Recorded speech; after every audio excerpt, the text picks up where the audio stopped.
In today's episode, Rachel asks, I'm working with a new client in the wine and spirits industry. Currently, they're following everyone under the sun like Justin Bieber. Who would you recommend they do follow? For example, because they're a cocktail mix brand, they are following liquor brands that people mix their cocktail with. So, thinking about who to follow, I presume, is to try and better understand the customer and perhaps look for a source of inspiration for what you should be posting on your Instagram account. I don't know that's going to provide a lot of insight because you're looking at it from the business perspective. What do similar businesses do? And I would focus on a different kind of analysis. I would turn my attention away from similar businesses, at least right now, and look more carefully at the customer. Who is the customer? What do they like? What do they read, etc.? And the easiest way to get started with is with using Facebook's Audience Insights. So let's go ahead and bring this up here. So here we have Facebook Audience Insights. I'm going to make sure to clear out all my stuff here. And let's say that I'm interested in the people who like my page, right? And so, take that out there. These are the pages I run.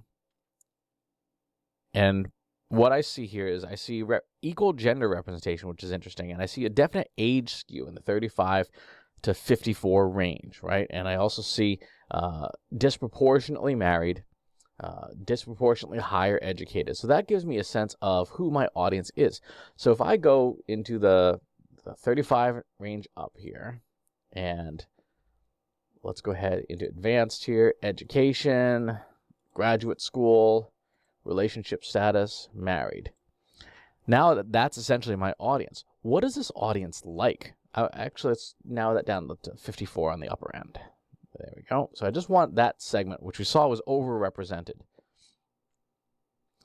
This gives me a sense of the other things that this audience of mine tends to like, right? We have some politicians. We have some podcasts. That might be a useful place for me to do some advertising.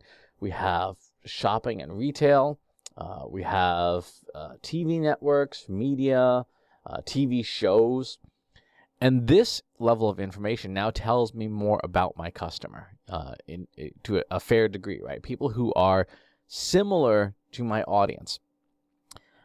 What I should be doing is looking at every one of these brands, particularly ones where there's a lot of overlap with or some connection to the product or service that I work with, and find ways to analyze the followers of those brands, but on Instagram, even though I'm using Facebook as the triangulation here, I want to go and follow those accounts on Instagram to see what is in the media diet of my audience. What are the things they're seeing over and over again and engaging with? A tool like Facebook's CrowdTangle would be a good tool to get a good sense of sort of the top 10% of engaging content.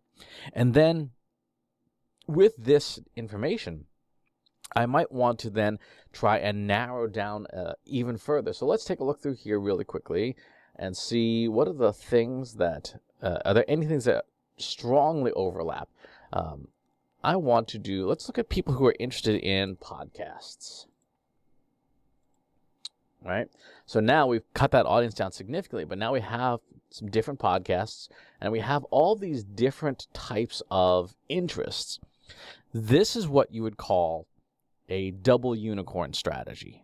This is a term Larry Kim uses over Mobile Monkey. He said Mobile Monkey. And the double unicorn strategy essentially says find different things that allow you to create content that just speaks out to that audience so strongly because your content that you'll post on Instagram or wherever seems like it's tailor-made for that audience. So let's look at a couple things here. We have some parenting stuff. We have REI. We have the points guy. So if I was creating interesting creative for my stuff, I would be looking at how can I weave in ideas about saving money on travel. I'd be looking at weaving in how to get some time outside. And since I run a marketing podcast, I might be thinking about how can I either weave that in as segments onto the show or in Instagram content, maybe some tips. Hey, while you're traveling for business, here's some ways to save some money. While you're traveling for business, here's ways to get outside and save money, right? You got that intersection of those interests, and that kind of content, when somebody who's in this audience sees it, goes, you understand me, you get me, you know what I'm all about.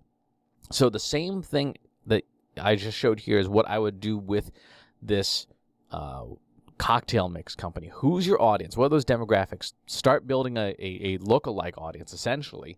And what are those interests? What is the content that's in there? What are the ideas that you can pull out of there?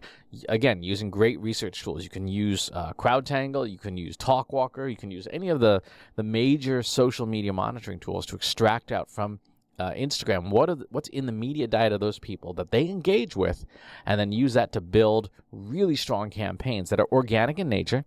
You can and should put some paid dollars behind it as well.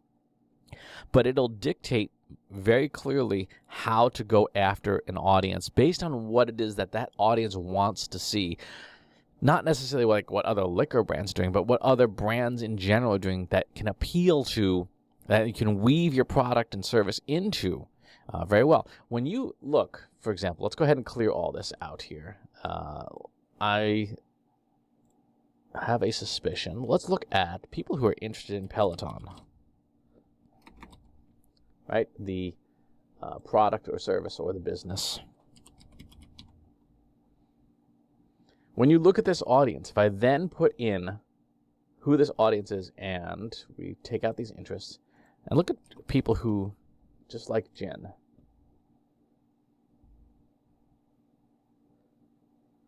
you see some of the very same brands like Blue Apron, like Whole Foods and things like that.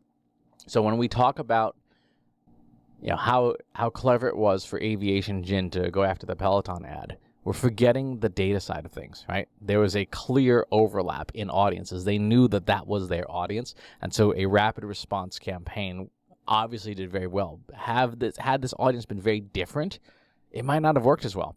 But knowing your audience allows you to do some of those really creative activations. So give this a shot. Again, this is all free. It's all based on your existing data, and try and find those overlaps. As always, please subscribe to the YouTube channel and the newsletter. Leave your comments below, and I'll talk to you soon. Take care. Want help solving your company's data analytics and digital marketing problems? Visit trustinsights.ai today and let us know how we can help you.